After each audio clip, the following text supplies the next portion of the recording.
Hi! What's up, everybody? I'm Ian with 5x5 Outdoors, and today I'm going to be doing a gear review on the Easton T64 Arrow.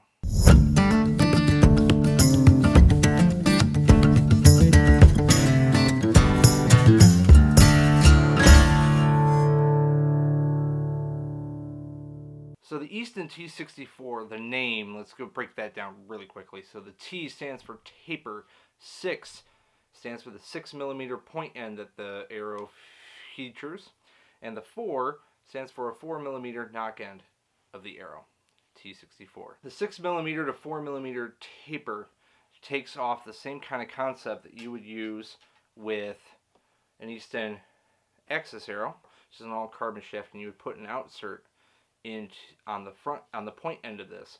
So what that does is it enlarges the point end, punches a bigger hole in the front, smaller diameter towards the back, increases your penetration overall. So what that does besides penetration is, well, it increases the penetration because it increases the FOC, but in order to achieve that taper, Easton actually just took and used the actual material inside the shaft, or that would make up the shaft, and they just used that and shifted it up to the front and then tapered it back out.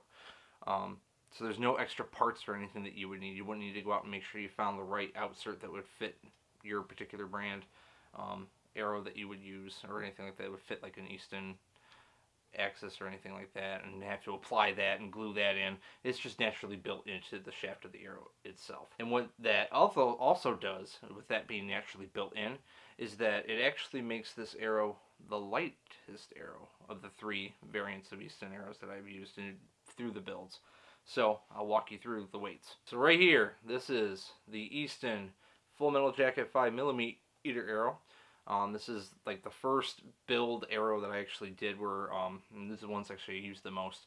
It features a 50 grain brass hit insert on the front end or the point end of the shaft.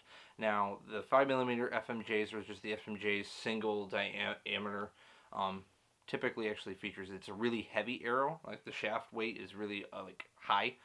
So to increase the FOC just a little bit on this and give it a little bit better flight performance, especially at longer ranges. John Dudley suggested that you do this with like the Axis arrow and the FMJs. You slap a 50 grain brass insert in the front. This is a 340 spine. It's about it's a little weak, too weak for my Matthews TX5. I have a 28-inch draw, 70 pounds. This is a little weak, but it comes in, the shaft weight comes in at 11.3 grains per inch. Total arrow weight that you see right here is 502 grains. 502. That is the heaviest arrow that I shoot. So then I went and throughout my experimentation of maybe trying to find that sweet spot to balance speed and kinetic punch, I was messing around with the carbon Axis arrow by Easton as well, and this is the 300 spine, comes in at, I believe, 10.3 grains per inch, so it's like 1 grain less than the 5mm FMJ at 340, also with that 50 grain brass insert in the front. And this one topped out at 485 grains. Now the Easton T64. Now they don't have spines, and I'll go over the spine setting and all this in a hot bit. But it has deflection ratings. There's 2 of them. There's a 7.5, which is the spine range going from like lower end of 340 to 400, 500. And then there's the deflection rating of 9.5, which covers about that 340 spine and up, depending on how it's cut, which I'll go into later. So there's really no true grains per inch with this, and it's really hard to figure it out because they don't really list it. So I had to buy a grain scale, top this out. It's the standard insert that comes in with the 6mm end, so it's an aluminum insert, weighs maybe 15 grains on the front.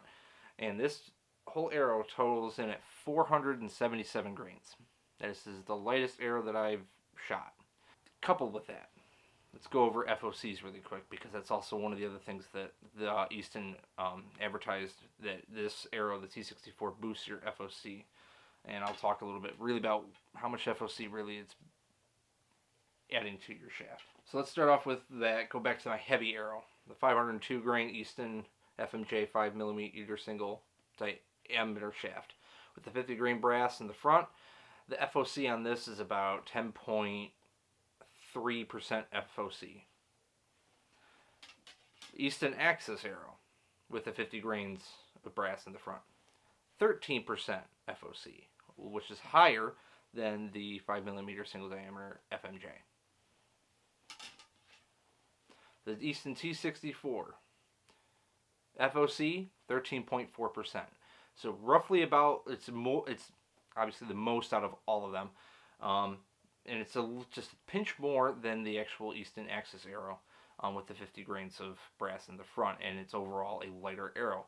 So that's pretty sweet that they actually created a really high FOC centered arrow that also doesn't add a crap ton of overall shaft weight, and it still kind of breaks that 450 grain mark, which makes it not like a super light arrow, but not a super ungodly heavy arrow. So what that's going to do is you're going to hit that sweet spot between kinetic punch or kinetic energy and speed, so you get the punch that you need, and it's going to get there in a timely fashion. So now I talked about the spine charts and everything else revolving around the T64. So with the deflection ratings, there's two ways to cut it because of the taper that it has. There's a max cut line on the front end of here, so you can actually cut it from the point end or the knock end. And it's going to do a couple different things. If you want to weaken the arrow, you're going to cut from this end. If you want to stiffen the arrow, cut from the knock end. What this leads to is that you're going to fit, there's no really specific spine necessarily to it, but it's going to be able to kind of fit within more closer to a 300 spine, or maybe like a 300, 340 in between there.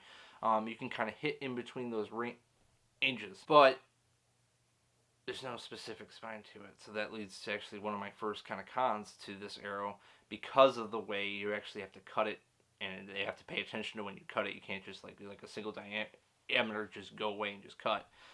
You have to take this to a bow shop in order to do it, or someone that's really experienced and knowledgeable about really how to cut this arrow to actually make it fit your spine. Can't really do this on your own unless you're willing to take the dozen, and lead to my other con here in a minute. Take that dozen and play around just a bit, but that makes it a little more complicated. It's not quite so easy and play as like an FMJ or an Axis or like a gold tip or any kind of single diameter arrow. With the added FOC, that also adds penetration. It also adds better long distance flight of the arrow. So when you're shooting out at 70 yards, stuff like that, shooting with a fixed broadhead versus a mechanical broadhead, adding that extra FOC in the front and having that point weight be pretty heavy versus the rest of the arrow, that's going to help that arrow fight and cut through the wind and drive to the target. With a fixed broadhead, and this is something I've noticed with just using the 50 grains of brass within the Axis or the 5mm FMJ, is that I shoot and use the G5 Montex, which I've heard mixed reviews on some people saying that they don't fly exactly or hit exactly where their field points are. I personally haven't had that issue. Out of the Darton that I shot and the Matthews, haven't seen that at all. They've flown very true, hit right where my pin was, right where my field points were, and it's because it has that little extra weight in there to kind of fight through the wind and actually not let it be really affected so much by the added aerodynamics of having those fixed blades on the front. So this arrow, I love it. This actual exact arrow is one I actually shot my doe in episode 2 of our the fall season. Pass through 17 yards, right through, no, did not stop. So I was really pleased with it being on the lighter side, because I noticed it was shooting faster and it's on the lighter side, but it didn't lose that penetration value or that kinetic energy value that I was kind of curious to see if it was going to still have the same amount of penetration as the FMJs that I know can punch through bone. I didn't shoot her through the shoulder blade, so I don't know exactly when it comes in contact with bone, especially on a white-tailed deer, what that's going to do or how that's going to affect the penetration values of the arrows. But so far, the one deer I shot with it passed through, so woo! Overall, in terms of every other performance flight, and this is where it's going to lope into kind of like my biggest con, it doesn't really perform that much differently in terms of flight hitting the target as the Easton Axis arrow with the 50 grains of brass in the front. It doesn't really fly any different. It kind of leaves a little bit more given the price tag of these.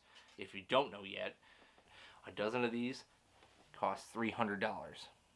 And yes, I'm stupid enough to pay that money just to try it and see what it's like. And that's really my biggest con, because it doesn't really perform any better than an Easton Axis or an FMJ. Really. It's great. It's a solid arrow. It's an excellent choice. If it was within that same ballpark, yes, all day. I'll take this, because it's an FMJ. They got the penetration, the durability, the whole shebang in a lighter weight package. Like lighter shaft weight package. But for $300, no.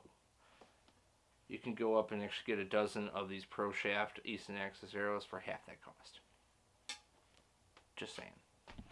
So that really is my biggest con, and the thing that's like basically is going to hinder people from actually going and actually buying these is the cost and the price point, which is not entirely justified for $300.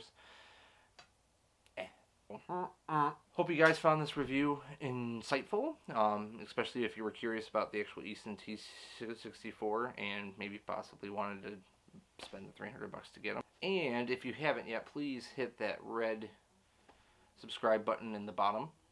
Turn on that bell for the notifications, because we are going to start kicking off, actually doing a few more gear reviews of this as we kind of progress into this winter season here. And if you haven't yet, please check the link in the description below and buy yourself a hoodie, t-shirt, long sleeve shirt, whatever, some 585 merch. Rock your 585 pride.